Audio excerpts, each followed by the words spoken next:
top finger, and the bottom is a more flatter part of the trunk. Not a big difference, but it does mean that these guys are slightly more dexterous when it comes to picking up small things.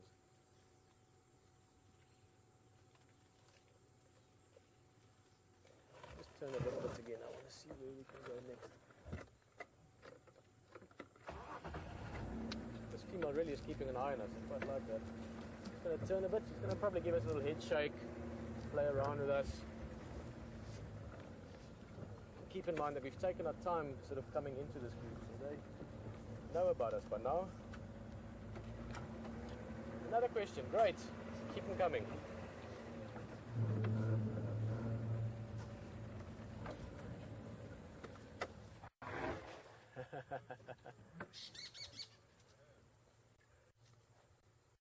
He's giving us a little head shake there. Quite interesting behavior, this, because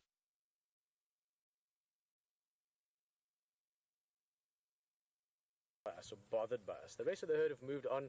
We saw earlier she was right next to us. Her calf was separate, doing its own thing. So this is more an interactive type of thing. She's not worried. If she was worried, we would have picked this up in the earlier behavior. You know, if she was trying to chase us away or something like that. So it's almost like she's just playing with us a little bit, saying, you know, what are you doing? And then giving us a little head shake like that.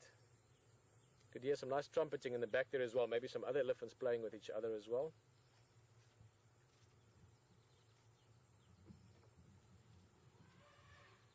Oh, great trumpeting there.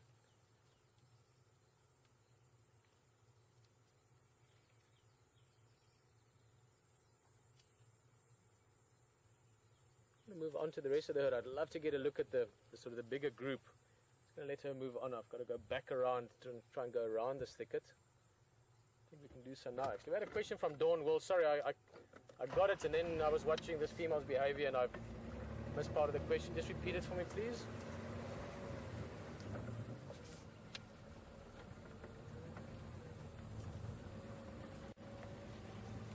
Dawn, yes. Yes and no. Dawn's asking if bull elephant travel with the herd. You often get bull elephants traveling with the herd, but you don't get bull elephants that stay with the herd. In other words, the elephant unit as such, the permanent herd structure, the permanent unit is led by the matriarch, a female.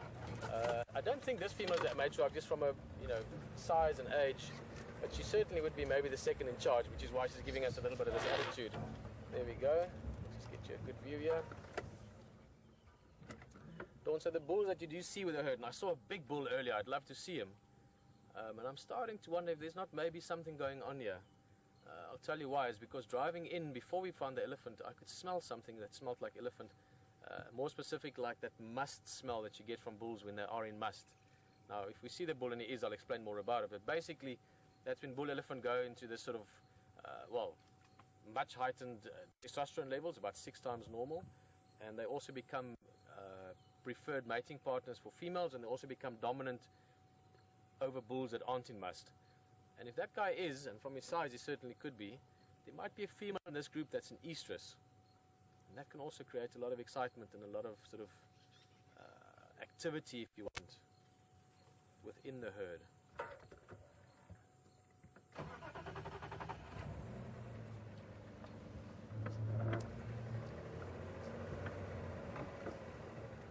Yeah, she wants to play. What we're going to do now, well, let's see what she does first. I'm going to give her some confidence to come towards us, perhaps. No. This is a great game to play with young elephant bulls. Not so much with the breeding herds, but with young bulls when they're sort of teenagers, when they're 15, 17 years old. They often play this sort of almost like a game of tag.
the youngster.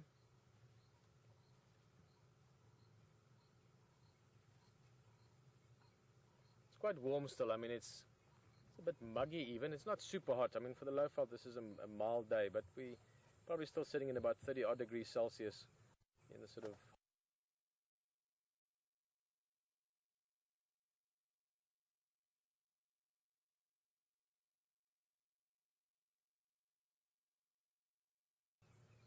quite muggy. There's not much of a breeze. I think we're going to have to knock out the blood, and more specifically the blood before it goes to the brain. Let me just go a little bit back so we can see him. So the blood flows through the ears, and they can cool the blood up to 4 degrees Celsius, which is about, give or take, 6.5 or so degrees Fahrenheit. So before and after the ear, the blood can cool down by that much. And that's obviously very important, especially for the brain. And the reason for this is that, well, the reason why it's important for the brain, we all know the brain's a very important part of operating, being alive and doing your things.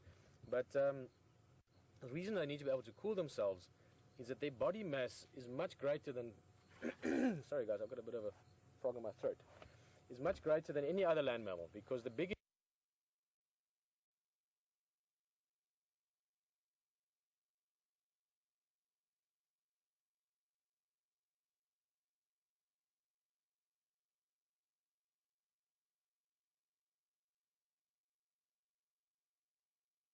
you get, the more body mass you have relative to exposed skin. In other words, the more mass you have relative to... Again, just to show, the female has moved off, the calf is back here, so she's not concerned about us. If she was, she'd have called the calf to go with her. So she's just being a little bit touchy. A little bit interactive, maybe, is a nice formal word.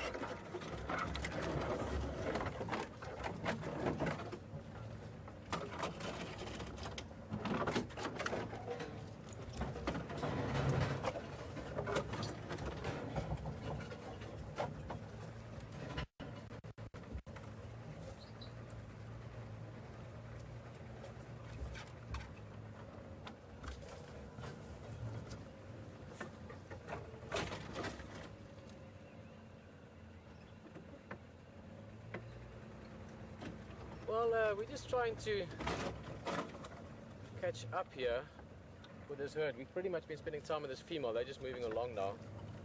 I just want to see if we can... There we go. That should work. And I'd love to see a little bit more of the rest of the group. It seems we're getting closer to that group now. And you can see them all. It's quite thick here, as I've mentioned a few times, and as you'll notice with the driving. We've been sort of sitting off on the edge of the group with this one female that's been playing with us a little bit.